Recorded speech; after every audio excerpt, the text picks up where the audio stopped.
custo de vida, emprego e desemprego, cesta básica, tarifas públicas, salário mínimo. Agora, na Brasil Atual, a análise do DIEESE. A guerra entre Rússia e Ucrânia já é sentida em outros países, não pelas bombas, mas pela economia. Os preços do trigo, do milho e do petróleo dispararam e a expectativa para o futuro próximo não é boa. Sobre isso, nós vamos conversar agora com o diretor técnico do DIEESE, Fausto Augusto. Bom dia, Fausto, tudo bem? Bom dia a todos.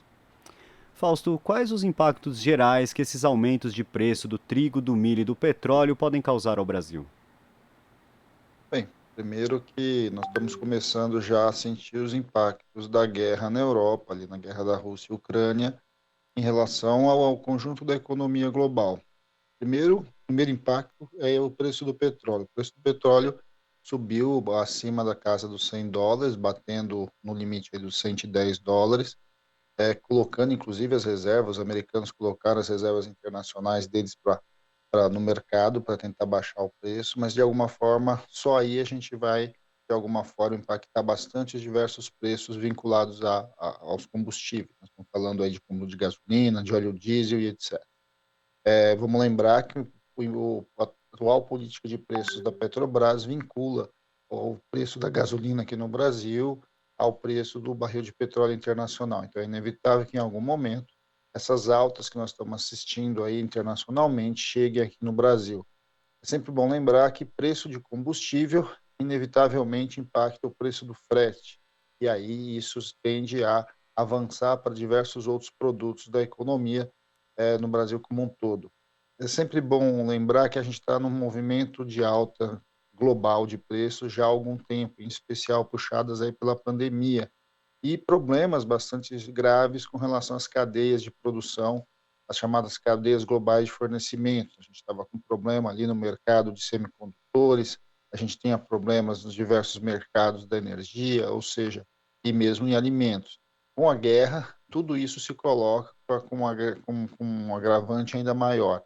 No caso das commodities agrícolas, você tem dois problemas diferentes. Você tem um problema imediato, tem a ver aí, em especial, os dois preços, você lembrou, que é o preço do trigo e o preço do milho, uma vez que Rússia e Ucrânia são produtores importantes desses produtos, e como são commodities, ou seja, como são produtos cotados na Bolsa Internacional, não interessa o fato do Brasil importar trigo da Argentina e não da Rússia, mas o preço vai subir e vai impactar, então, no preço do macarrão, no preço do pão e assim sucessivamente. Agora, milho é uma outra característica. Milho é basicamente ração animal, e ração animal impacta no preço, principalmente da carne, seja a carne de suínos, carne de bovinos, a carne de aves. Então, quando a gente vai olhando tudo isso, de alguma forma, a gente vai ver, mais uma vez, o custo de produção subindo nos diversos setores, principalmente o setor de energia, de um lado, e o setor de alimentação do outro. Agora, isso é no curto prazo, que nós já estamos vendo o que está acontecendo. No longo prazo, a gente sabe que uma das grandes questões aqui para o Brasil é o debate sobre fertilizantes, uma vez que uma parte bastante importante dos fertilizantes são oriundos da Rússia, e agora, com todo esse conjunto que a gente está vendo de sanções colocadas pelo mundo, vai impactar também o mercado de fertilizantes. É bom lembrar que, no caso do Brasil, nós desmontamos toda a nossa indústria de fertilizantes nos últimos anos, em vista dessa visão privatista e de desmonte da própria Petrobras.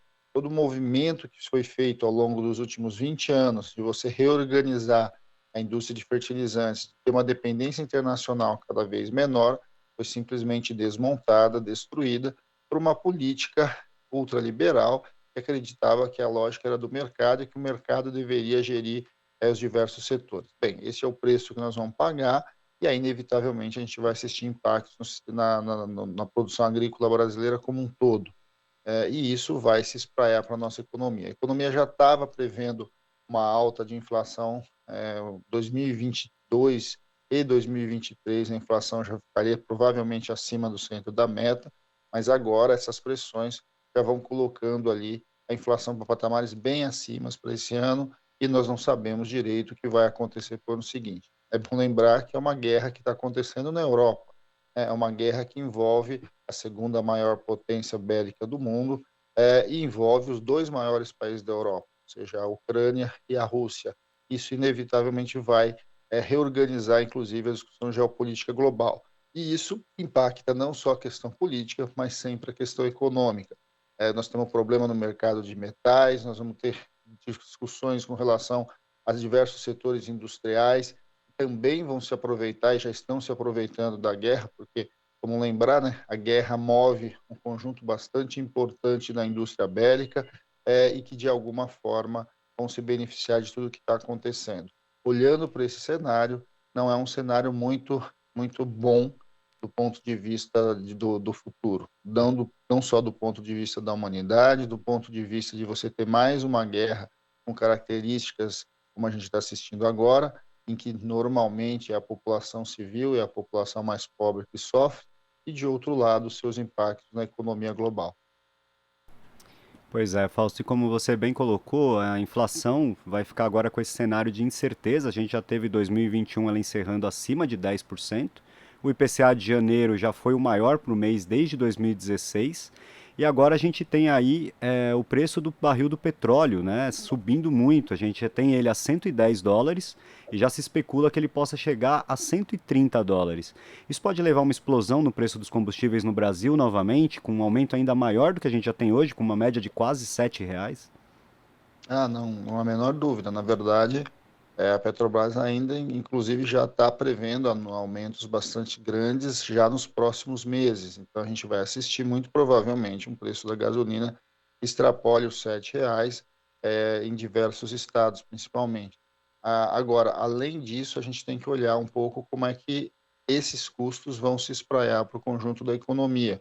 O combustível e energia são bases importantes tanto na produção quanto na distribuição de diversos produtos. Impacta diretamente a vida das pessoas, a vida comum, ou seja, a guerra que acontece lá na Ucrânia impacta a vida do brasileiro aqui, ali no preço do seu supermercado, no preço do seu produto da cesta básica e assim sucessivamente. É bom lembrar que a economia ainda está com as dificuldades da pandemia. Nós não superamos a pandemia totalmente, nós ainda estamos no movimento aí econômico de recuperação da pandemia e tudo se coloca aí como mais uma dificuldade e inaugura aí um ano bastante difícil. E curiosamente, Fausto, a outra vez que o preço do barril do petróleo chegou a esse valor recentemente, né, foi em 2014, justamente entre fevereiro e março daquele ano. No entanto, o valor médio do preço da gasolina naquele período não superou os R$ 3. A política de preço da Petrobras, conduzida pela então presidenta Dilma Rousseff, era diferente da de agora. O que esses dados demonstram para a gente sobre a atual política da Petrobras? Bem, a gente tem assistido o que significa uma política que, na verdade, tem como privilégio, tem como objetivo aumentar os ganhos para os seus acionistas e não o bem da população em geral.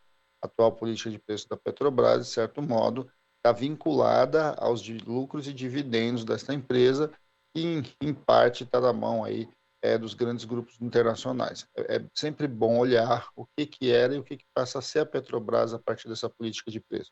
A Petrobras vem sendo desmontada, vem sendo privatizada em pedaços, e os interesses hoje vão deixando de ser interesses do país. Vamos lembrar de novo, um dos grandes problemas que a gente vai ter é o problema de fertilizantes. Existia todo um projeto para o setor de fertilizantes no Brasil, de nacionalização de parte importante desse setor e que, de alguma forma, foi abortado e foi destruído o pouco que foi feito.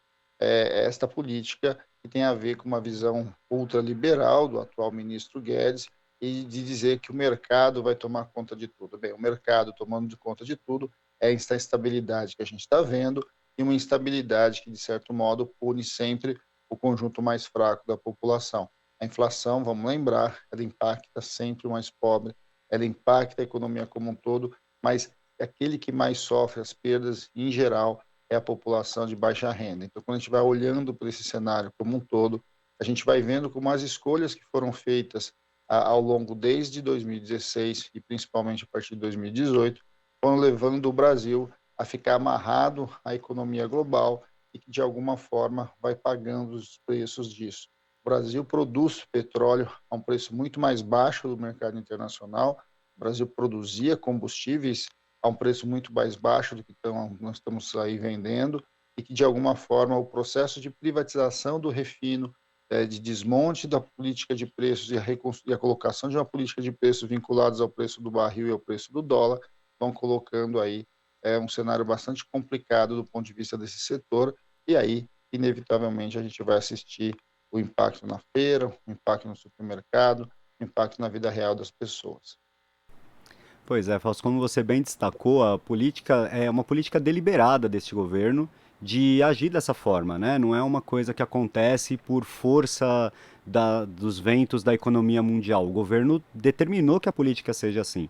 Embora a gente saiba que as políticas econômica e social do governo Bolsonaro são pautadas para a defesa dos mais ricos, o que o governo brasileiro poderia estar fazendo para mitigar os efeitos desse cenário que a gente está vendo de aumento do petróleo, do milho, dos fertilizantes? Bem, a primeira coisa é que um outro governo provavelmente teria uma política de preços de combustíveis diferentes. Eu acho que esse é o primeiro indicador. Como é que você coloca as suas grandes empresas estatais a minimamente lidar com uma situação bastante grave que a gente vai assistir do ponto de preços no governo, no mundo como um todo. A outra questão é que, no caso de grãos, a gente sempre teve grandes estoques reguladores, e os estoques reguladores, de alguma forma, ajudam a gente a atravessar momentos como a gente está vendo agora. Ou seja, a gente poderia e deveria ter estoques de grãos, estoques de milho, principalmente, e não só, mas de soja, enfim, de outros commodities. Estamos vendo, por exemplo, o que acontece com o preço do café também já disparou. Então, tudo isso, de alguma forma, você deveria ter ali, minimamente, alguns controles que ajudariam a equalizar o preço dos produtos ao longo do tempo, né? Em especial porque nós não sabemos qual vai ser o tamanho dessa guerra.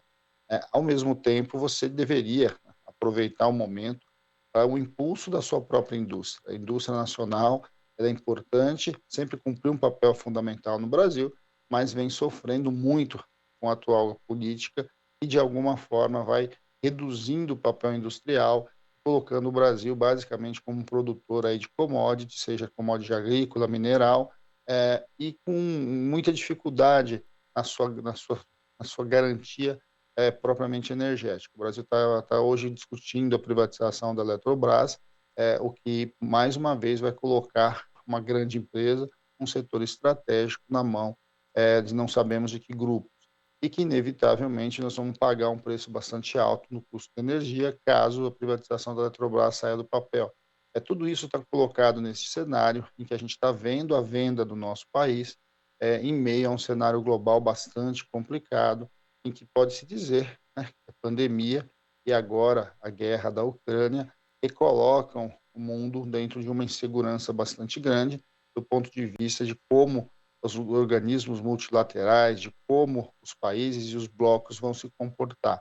Há uma instabilidade geopolítica muito grande e que inevitavelmente impacta a economia.